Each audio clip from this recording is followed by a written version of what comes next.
necessary to do that. It had to hide the fact that they were shaving. I think we are acceptable. Yeah, it'll do. I used to ride in the London Tube and I'd hear these women sitting opposite me as well who'd worn these shoes all day, and they'd say, "Can't wait to get home, I just want to put my feet in a mustard bath," and she'd ease the shoes off, and the friend would say, "Can't wait to get home and do that too." And I'm sitting opposite them thinking, I want to end pain. I would like to end women's pain. It's a reasonable thing to think that we can live in the world without pain every day.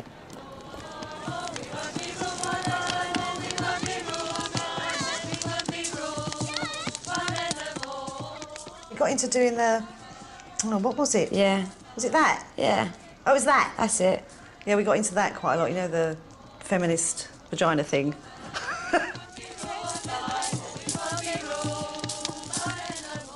There were women at the time who felt that the word woman or women actually contained the word man and men, and therefore should be changed. That they felt that that the language was so male dominated, so they started to spell women differently, W-I-M-M-I-N, for example, to completely get rid of the word man inside that. The last thing you wanted right in the very core of your identity was the word man, excuse me. That just completely had to go. So we explored all kinds of exciting things. We talked about ourselves as women, W-I-M-M-I-N, or womyn, which is W-O-B-Y-N. Sometimes we left the B out, and then it was W-O-M-Y-N. But it was all about us. Keep the focus here, keep the focus female, keep the focus feminine. What was the B doing in there? Womb. So it was women, as in, so we turned women, W-O-M-E-N, into W-O-M-B, womb, in, Y-N. Actually, I thought that was rather clever, actually.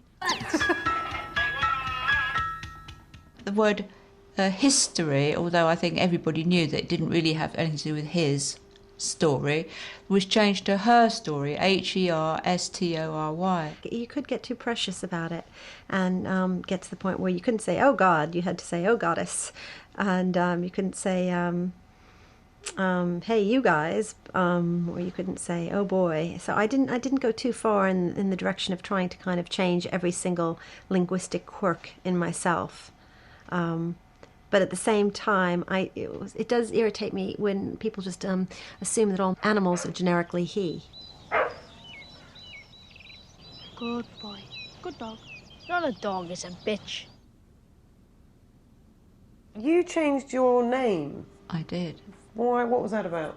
Well, I didn't want to have my husband's name because it was actually, well, obviously I didn't like my husband at all, so I wouldn't have divorced him. And why did you not simply revert to your family name? Well, because it was the same thing. Or why would I want to take my father's name? And so I just made up a name. You know how I got it? I got it off a clock. We found this with my partner at the time. We found a clock, like it was a bread shop clock, big, nice clock. But it was all in pieces. But the face of the clock, it was a bakery shop, and it said, "No bread," and then at the bottom, "Like Hemmings." Yeah? And at that time, we were hippies. Bread meant money. No bread, like Hemmings. So I thought that's going to be my name. My name is Lisa Power, and every now and again somebody nudges someone and says, "She wasn't born Power, you know." And I wasn't. And the joke on that has always been that I thought about what do women need, and I didn't want to call myself Lisa Money, so I called myself Lisa Power.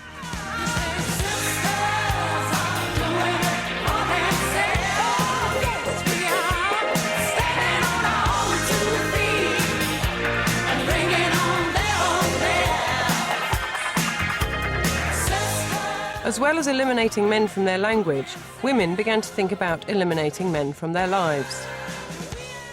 Were you separatist? Oh yes, we were separatist. There were times actually when we took it to a ridiculous extreme. But often I would walk into town rather than get on a bus, so I didn't have to actually deal with men who would chat to me. I would more or less tell men to piss off in the street as they started to chat. And if I was in a greengrocer's and I was called darling or love, then I would challenge it. I mean, it was well over the top, but at the time it was actually quite exciting. And there were women who removed all the books in the house that were by men from that house. As far as I was concerned, it seemed impossible to find out who we really were as women while men's thoughts were still around, and what could we really be, and who could we really become, and what would a woman's culture look like, and what would a woman's world look like? How could it work, and how could it be organised? This time I'll tell them the truth. I'm sick and tired of lying and concealing the reality. I've known since I was 16, maybe all of my life. I'm a dyke, I'm a dyke, I'm a dyke.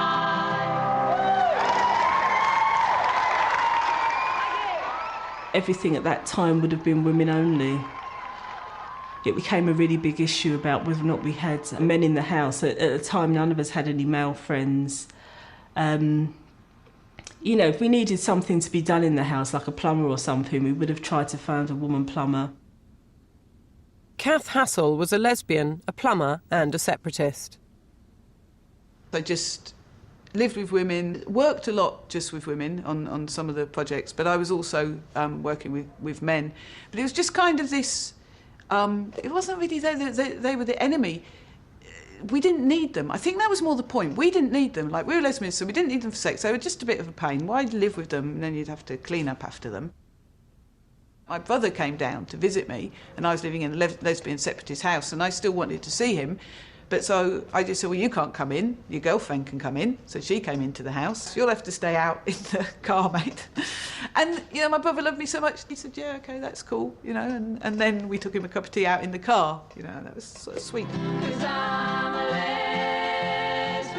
But I think it was really important for me to just be with women. I do not need to justify myself.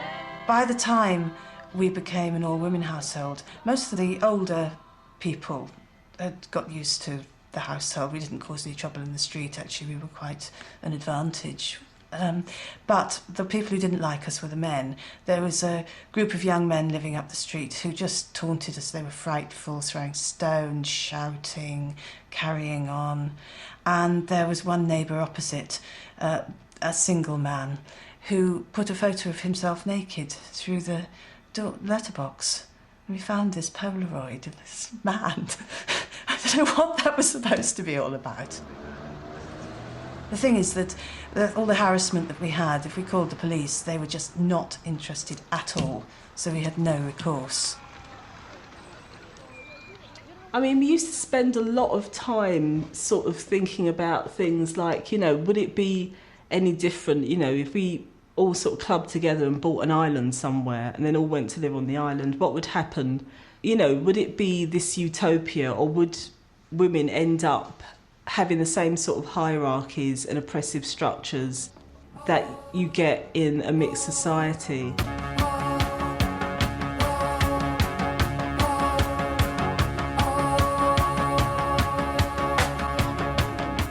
The most extreme separatists argued that the planet should be reorganised, with men and women living on either side of the equator. There were separatists who would argue, for example, that there should be a wall around the equator and that all... Yeah, that'd be fantastic. Yeah. Part of me would still think that'd be quite good now, you know, apart from obviously all the blokes who are my friends. At that time, I would have thought that would have been great. What was the logic in terms of how the human race would reproduce itself? Well, even then we were aware of huge technological breakthroughs. There's many ways in which the human race could continue to reproduce itself. So you weren't worried about that? That was not at the forefront of our mind, no.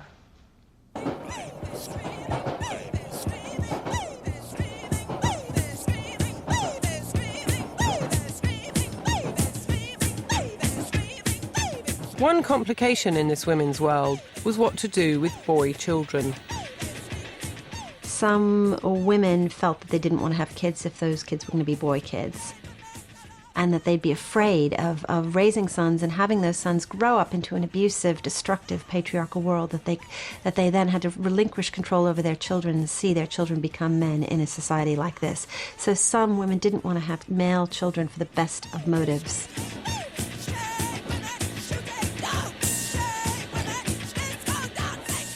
I'd been to some events, oh God, when was this?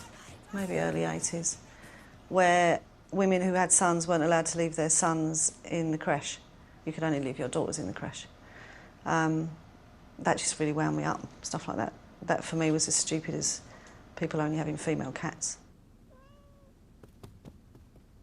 A lot of radical feminists felt that you should give them up. There were actually women who were saying you should give up boy children. I can't believe it now.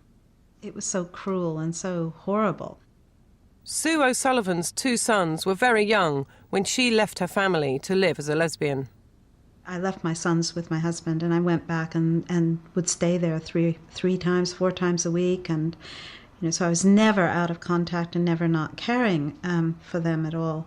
But it did pull me apart at the time, and it certainly obviously pulled other people in my family apart too. Some separatists were forced to make an agonising choice between their sons and their politics. Linda Bellos chose politics. Had I been able to take my son to a separatist house, I would have taken my children with me. The reason I left, and left both my children, was that boys weren't allowed. And I could not, and I would not, even today. I mean, I obviously find this quite painful, but I could not leave my son and take my daughter. So my feeling was that it would be better for the children to stay together with their father. There's no doubt their father loved them. So that was a huge decision to become a separatist in that context. I didn't choose to become a separatist. It kind of went with my politics, and it went with that stage. The revolutionary feminists analysed the cause of women's oppression. For them, it was male violence that kept women in their place. Penile imperialism was the rule and control over women under male dominance through the wielding of the penis. I mean, a clear way is indecent exposure in the street. But it's rape and all other forms of sexual violence. And it's what keeps women off the streets, frightened in their homes. Really, it's force and threat of force that keep men individually and collectively in power over women. That's the big one, and we started analysing all the different forms that male violence against women took. I used to work in the NHS. I was a nurse and I worked in casualty. And I there saw, over the period of just a few weeks, how most of the women that were coming in were there because of something directly that a man had done to them or to people that they loved. So you had young girls coming in with suicide attempts because they'd been let down so badly, or because of abuse, domestic violence victims, women in really bad situations, and almost exclusively there because of what some man had done. One proposition summed up the Rev Fem's analysis. It was that any man could be a rapist. All men are potential rapists means that when a woman is on the underground or in the street, she doesn't know which man is likely to act as a rapist towards her. So she actually has to be, as the majority of women are, cautious towards all men. She doesn't know who the man behind her is on the street, so she'll be looking out for the lights of the next house. She'll be putting the keys between her fingers and so on. So just because that individual man may feel like a cuddly sort of person, she is not in a position to read that. So that's what all men are potential rapists means, in fact. A man entered the bedroom of the Queen of this country and frankly could have raped her. I'm glad to say that thankfully he did not, at least it's not reported that he did. But if somebody as well protected and well regarded could be subject to the threat of violence, if not actual violence, where did it put us all? The mere threat of rape has an impact on all women. It does not require all men to be rapists for all women to be afraid of rape.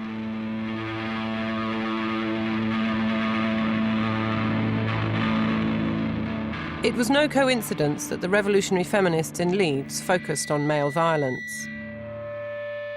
It was in and around Leeds in the late 70s that the Yorkshire Ripper was committing his terrible crimes against women. In 1979, he'd already butchered 10 women and was still at large. In response,